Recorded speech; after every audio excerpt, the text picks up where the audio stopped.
మన బలహీనతల్లో మనకు సహాయం చేసే దేవుడు ఆయన.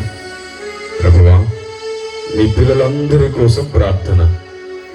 తమ భక్తి జీవితాన్ని స్థిరంగా కట్టుకొనివ్వండి.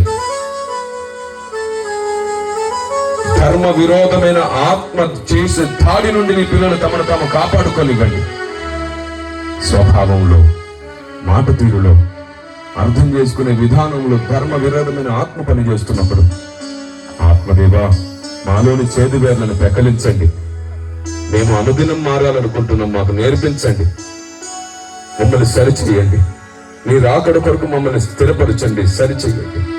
మమ్మల్ని ఉమ్మి వేయకుండా మమ్మల్ని కట్టండి. ప్రతి ఒక్కరూ పరిశీలించుకొని మాకు మేమే తీర్పు తీర్చుకుంటాముగా.